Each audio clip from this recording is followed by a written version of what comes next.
Imagine this. 375 Marines trapped in a valley. Ammo running dry. Enemy closing in from every ridge. Command had already started writing the loss report. But in that moment, when every rule said stand down, one young pilot refused to accept defeat. Today's story is about Captain Sarah Chun, a 28-year-old A-10 pilot they said was too emotional, too untested. Yet when the valley turned into a tomb, she drew a new line on the map and brought every single man home alive. Before we dive in, tell me in the comments, where are you watching from? I love seeing our Army family spread across the world. 375 Marines were trapped in a valley that had turned into a kill box. Helicopters couldn't get in. F-16s couldn't shoot danger close. Command quietly began to draft the loss report. One person refused to accept it.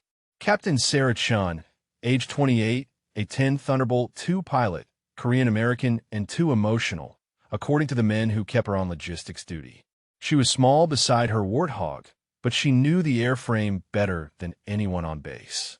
The A-10's 30mm Gu-8 could write its name in steel. In her right hands, it could thread a needle at 50 meters. They said she didn't have the hands. At 0630 hours in the morning, the flight line baked under Afghan sun. Colonel Martinez told her again she wasn't flying. Formation work with the new kids. I need steady leadership. Translation, not you. Sarah swallowed the burn, nodded, and kept working. She'd already spent months doing what nobody asked.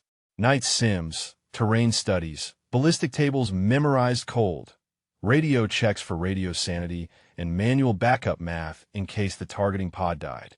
She'd mapped valleys and ridge lines and circle boxes where air support doctrine simply failed. No one wanted her analysis. She kept studying anyway. In a briefing, she asked a single question. What if this movement isn't prep, but a trap designed to isolate us where air can't help?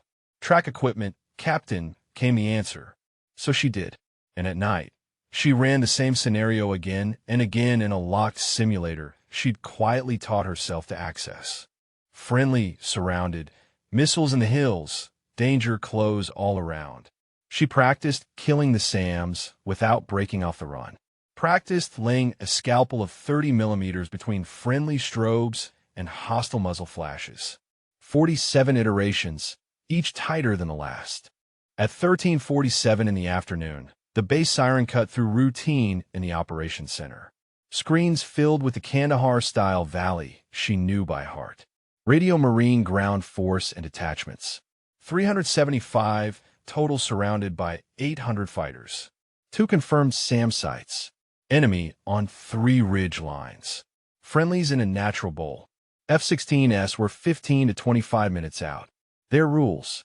No shots within 100 meters of friendly strobes. The Marines had enemies at 50. Martinez asked for options. The room offered doctrine. Sarah offered the A-10. Denied, said Martinez. We're not risking an untested pilot. A communications tech cut in. Marines report 30 minutes of ammo left. Time ended the debate. Doctrine didn't. Sarah stepped out, counted 30 seconds in the hall, and did the math. 10 minutes from locker to wheels up, 12 to the valley. That left a knife-edge window. She wrote a one-line postscript to the letter she'd kept for months. If you're reading this, I acted because 375 Americans were dying while paperwork argued with itself. Then she suited up. Aircraft 286 was already fueled and armed. Full drum of 30mm Mavericks rockets. She moved like muscle memory set to fast forward. All hydraulics, schaff, flares, port, ins. 90 seconds later, the hog was breathing. On tower frequency, she said nothing. On guard, she said everything. Any station. Thunderbolt 6 departing Bagram. Inbound Kandahar. 375 Americans about to be overrun. Breaking rules to save them. Wheels up at 14:23 in the afternoon. Radio from the valley was going ragged. The Marine Ground Force Commander Hawk Actual kept it tight, but the cadence betrayed the count. Magazines running dry. F-16 lead checked in. Visual on target area. Unable to engage within 100 meters. Too danger close. Sarah keyed up. Hawk Actual Thunderbolt 6. Mark your position. I'll work your edge. Silence then hope. Thunderbolt 6 confirmed danger close authority. I'm authorized to save Americans. Designate. As the bowl opened beneath her, the picture was exactly as she'd drawn it in red pencil at 0300 in the morning. 3 ridge lines, overlapping arcs. Machine guns on the east, chewing craters into the Marine position. She killed the first gun with a 2-second burst. Dust blossomed. Fire stopped. Second run. Enemy assault team on the north slope. 70 meters from friendlies. Short stitch across the rock. Movement stopped. No blue strobes in the beaten zone. Thunderbolt 6. Solid hits. Hawk actual called. Western Ridge, 75 meters. 75 was where jets got people killed. It was where the hog lived. She broke left into a steep slice, lined reticle just below a rock lip, and pressed a half-second burst that printed a straight line of tungsten between friendly strobes and hostile muzzle flashes. The valley paused, everyone down there realizing an A-10 had just put rounds inside a zone nobody touched. Bagram to Thunderbolt 6. Martinez's voice cracked in her ear. Return to base immediately. You're not authorized. She flipped the command net quiet and left only the tactical and ground frequencies alive. She was past permission. Hawk actual continued designations. I'm rolling east again. She worked the same playbook she'd written in secret. Kill the air defenses first. A Maverick into a hot SAM site on the southern spur. Then terrain mask behind a ridge to break the other site's lock. Open a lane. Stitch the ridge line positions that anchored the crossfires. Not the ones that look meanest on the scope. Keep the gun short. Half-second taps. No hero strings. Let the dust hide friendlies. Let the sound collapse the assault's morale. Talk the ground, Hawk. Push 3 teams west under my fire. Stay below the rock lip. I'm walking rounds uphill ahead of you. Within minutes, the radio cadence shifted. Less panic, more verbs. Moving. Next bound. In the operations center, radar tracked a single A-10 carving armored ZS in a valley of red icons. F-16 lead came up on base, net observing A-10 placing rounds inside 25 meters of friendlies. Either suicidal or surgical. So far, surgical. Marine communications fed into the room. That was the gun pinning our east. Clear to move. Shift north. I'll take the crest in 3-2 gun. People who'd mocked Sarah went very quiet. Hayes from the Inspector General's office reminded Martinez what the book required. Morrison pointed at the map and said what the moment required. She's the only asset that can do this. Support her or write the eulogy. Martinez hesitated at the edge of career and conscience.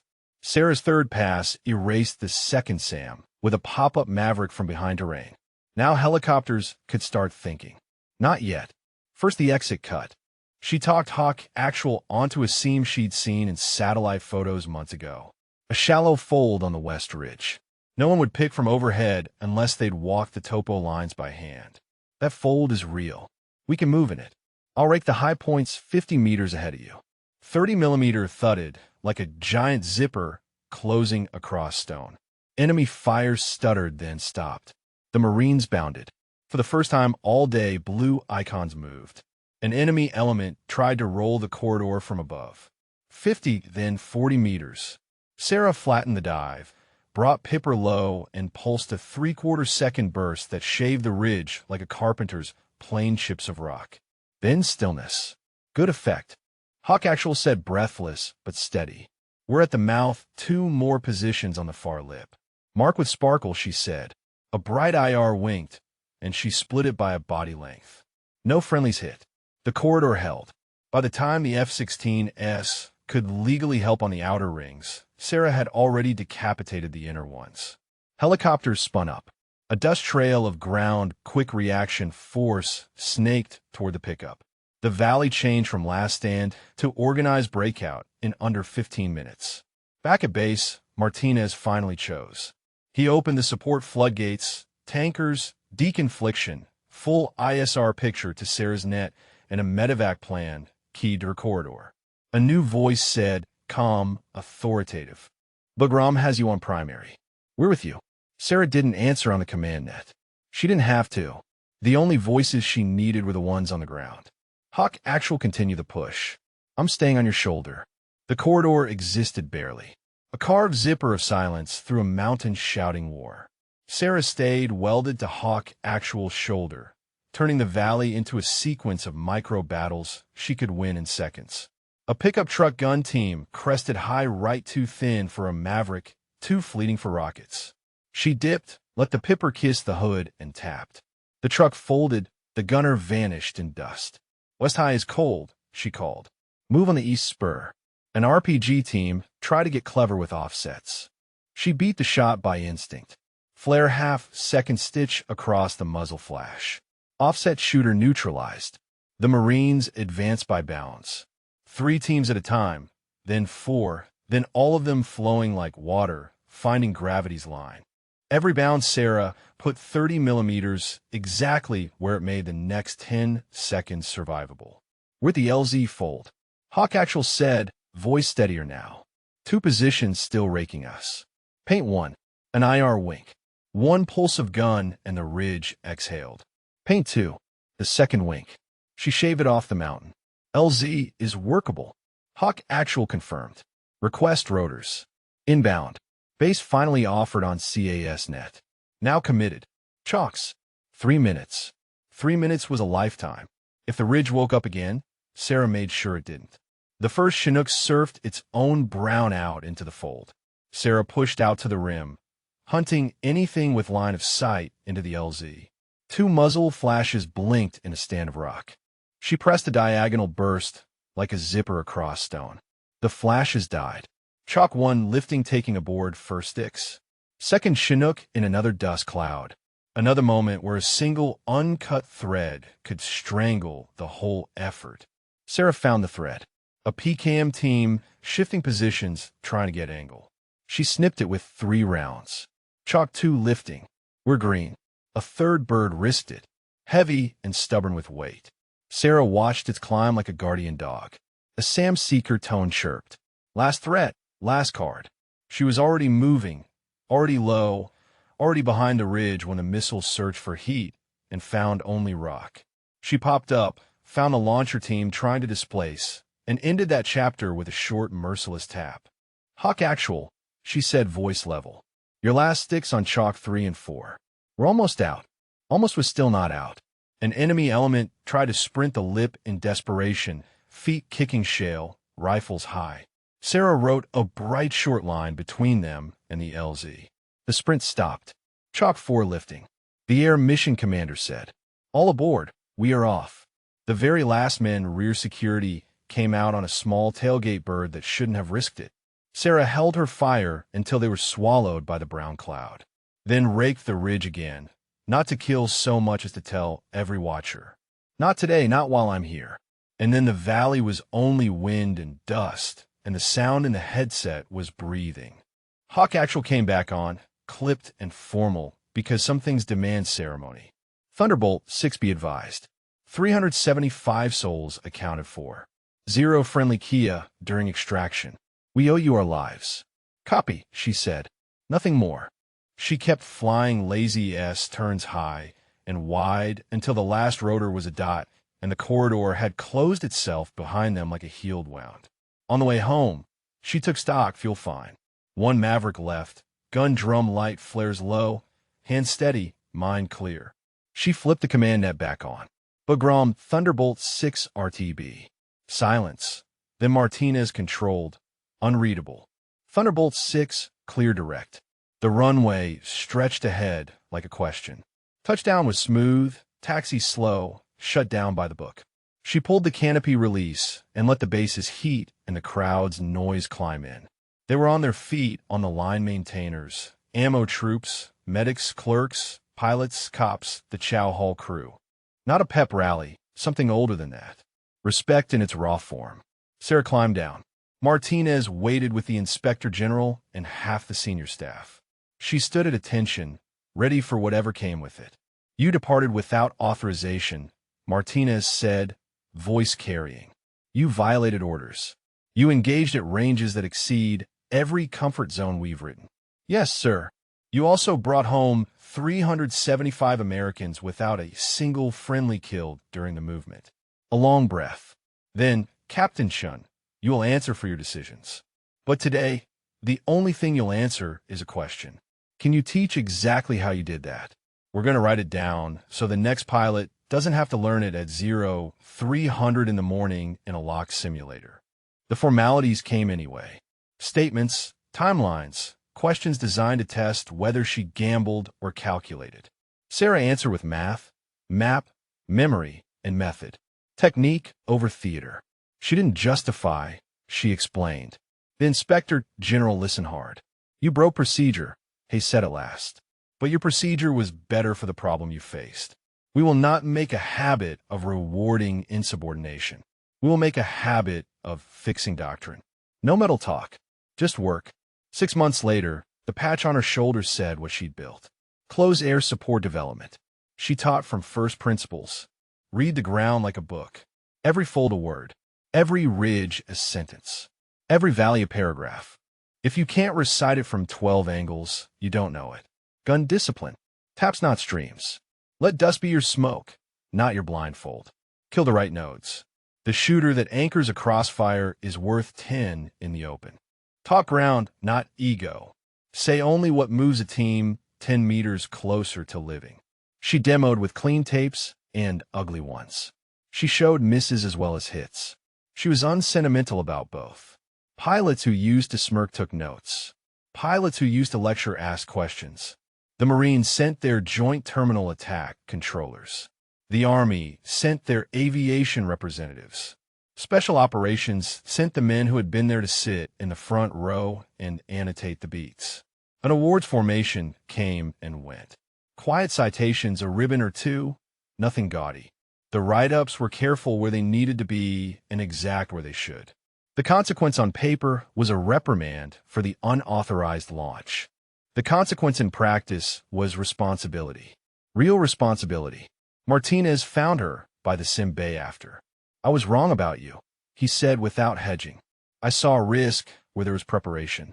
That's on me. Sarah didn't gloat. I was out of lane, she said. That's on me. Then let's redraw the lanes where they should have been. It was the closest thing either of them would call peace. Commands that once ignored her started sending problems, not compliments. A border valley with wind that lied. She wrote a page on crosswind gunnery nobody had asked for before. A city block with friendlies upstairs and hostiles downstairs. She published a checklist that reduced fratricide risk with 3 radio lines and 2 angles of approach. A night extraction where strobes failed. She trained a technique to read pattern of life through thermal clutter and deconflict with timing instead of lights. It wasn't heroics. It was craft made public. An analyst pinned the number on a wall because some truths should be physical. 375 extracted. 0 friendly Kia during movement. People touched it when they walked past. The way you touch a relic without saying a prayer. Sarah avoided that hallway when she could, not out of modesty, out of accuracy. Plenty of days the math would have rolled the other way. Skill mattered. So did timing. So did luck. So did men on the ground who refused to break under a sky that had just told them no. Doctrine shifted by inches, the only way big systems move. Minimum engagement distances became guidelines with context, not commandments without brains. Simulator syllabi added modules she wrote in plain language. A-10 drivers learned to count rocks and breaths, not just waypoints and milliseconds. New lieutenants arrived wide-eyed, proud of their patches and eager to be told what mattered. Sarah gave them the same line. Every class, technology is a promise, not a plan. The plan is you. Learn the ground. Learn the gun. Learn the people on the net. Then when a valley asks a question nobody wants to answer, you'll have one ready that keeps Americans alive. When she walked the flight line, she still ran her hand along titanium like it was a living thing. She still checked bolts.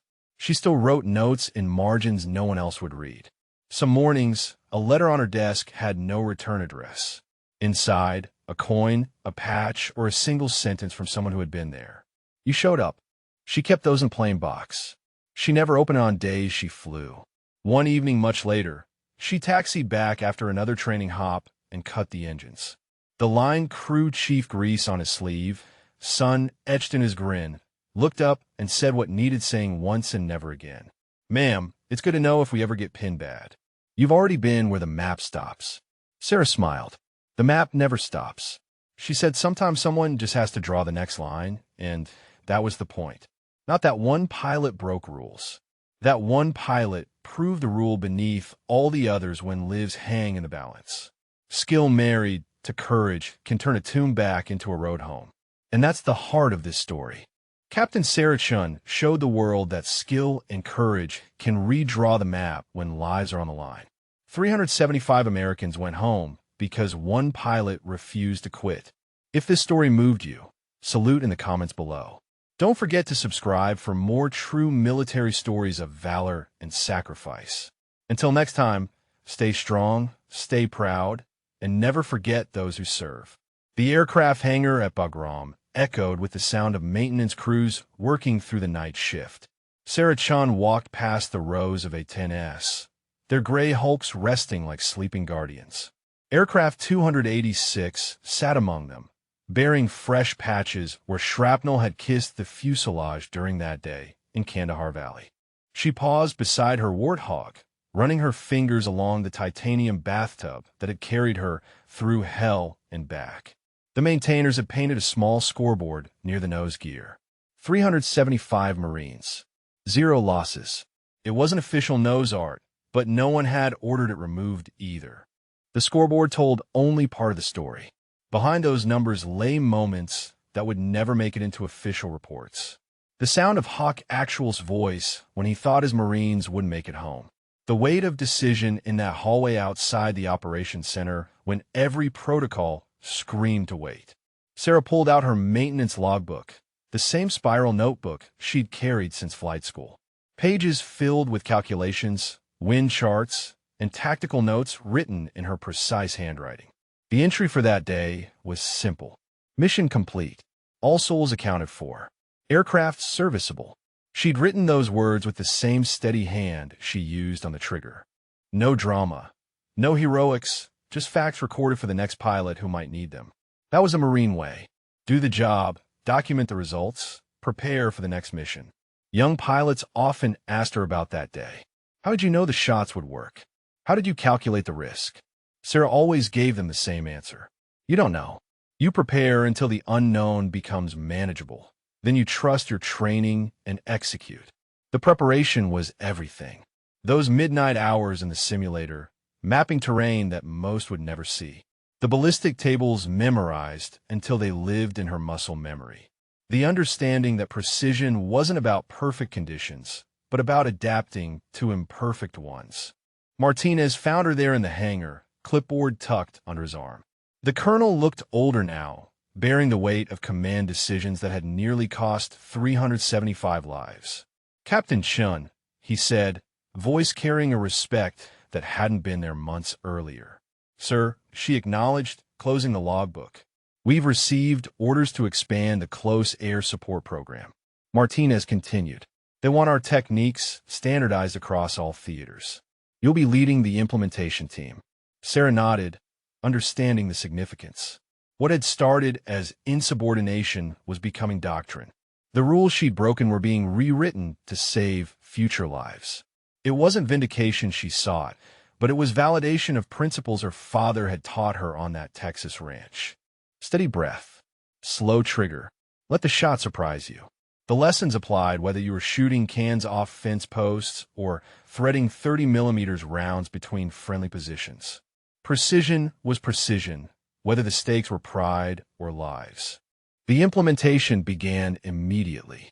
Sarah found herself briefing generals, developing training protocols, and teaching lessons learned to pilots across 3 services. The PowerPoint slides were clean, professional, filled with tactical diagrams and engagement parameters. But the real teaching happened in the simulators, where young pilots learned to read terrain like scripture, where they practiced the geometry of danger-close support until it became instinct, where they understood that every calculation had a human cost if they got it wrong. Lieutenant Kim, fresh from pilot training, struggled with the crosswind corrections on a simulated urban engagement.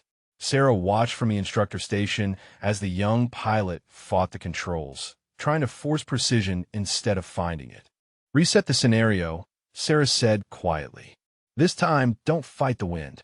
Use it. The aircraft wants to fly. Your job is to guide it where it needs to go." Kim's second attempt was smoother, more natural.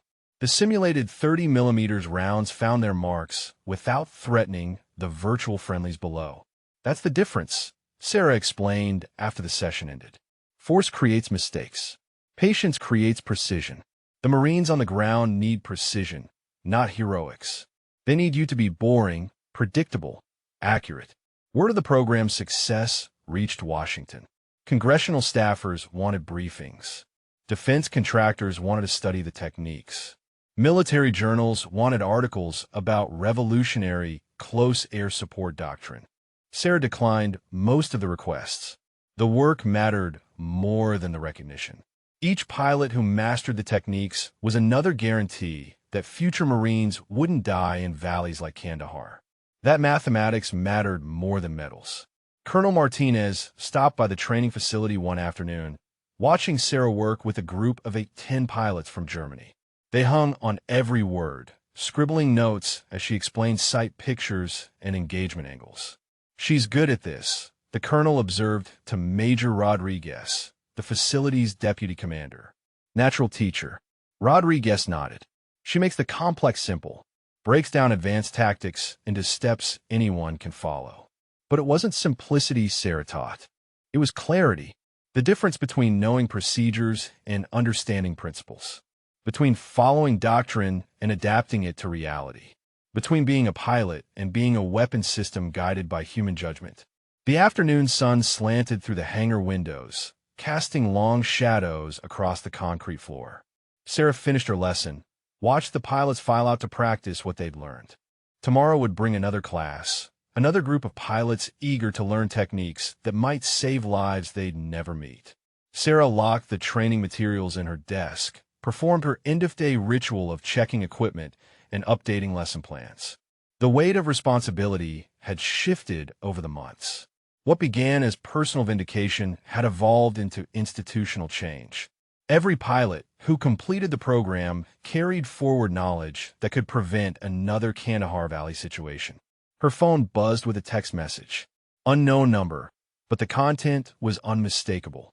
"Ma'am, this is Staff Sergeant Williams, Hawk Actuals radio operator from Kandahar. Wanted you to know our unit deploys again next month. Every Marine knows your call sign. Thunderbolt 6 means safety to us." Sarah saved the message, adding it to a folder of similar communications. Marines, soldiers, airmen who'd been touched by that valley in different ways. Some had been there, others had heard the story, all understood what precision meant when lives hung in the balance. The hangar lights dimmed as the night shift took over. Maintenance crews would work through the dark hours, ensuring every aircraft was mission-ready. Sarah appreciated their dedication, the quiet professionalism that kept complex machines flying in impossible conditions. She walked past aircraft 286 one final time, noting the fresh hydraulic fluid stains beneath the wings. Battle damage repaired, systems upgraded, ready for the next pilot who might face similar impossible choices. The scoreboard remained painted near the nose gear. 375 Marines. 0 losses.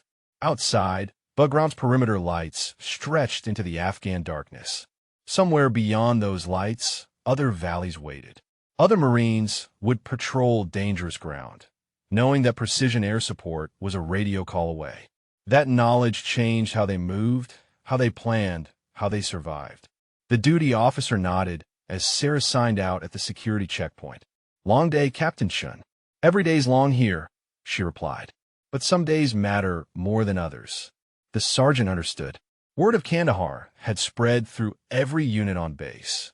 Stories like that traveled fast in communities where courage was currency. Sarah climbed into her rental vehicle, started the engine, began the short drive to her quarters. Tomorrow's schedule was already planned. Morning simulator sessions, afternoon tactical briefings, evening equipment checks. The routine that transformed individual pilots into precision weapon systems. The pattern continued for months.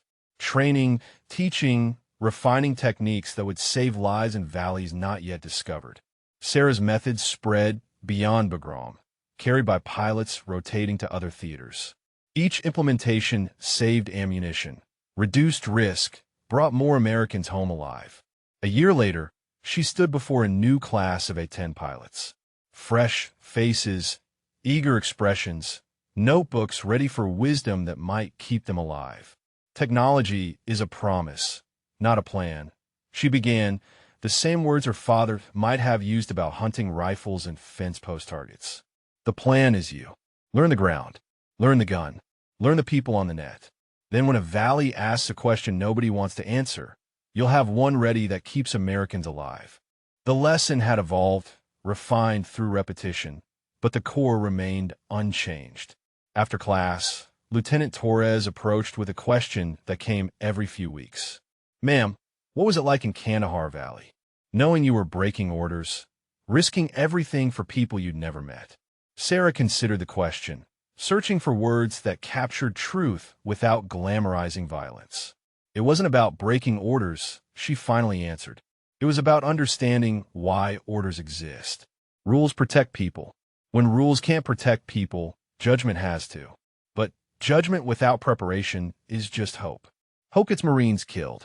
Torres nodded, scribbling notes that would join hundreds of similar observations in pilot logbooks across 3 services.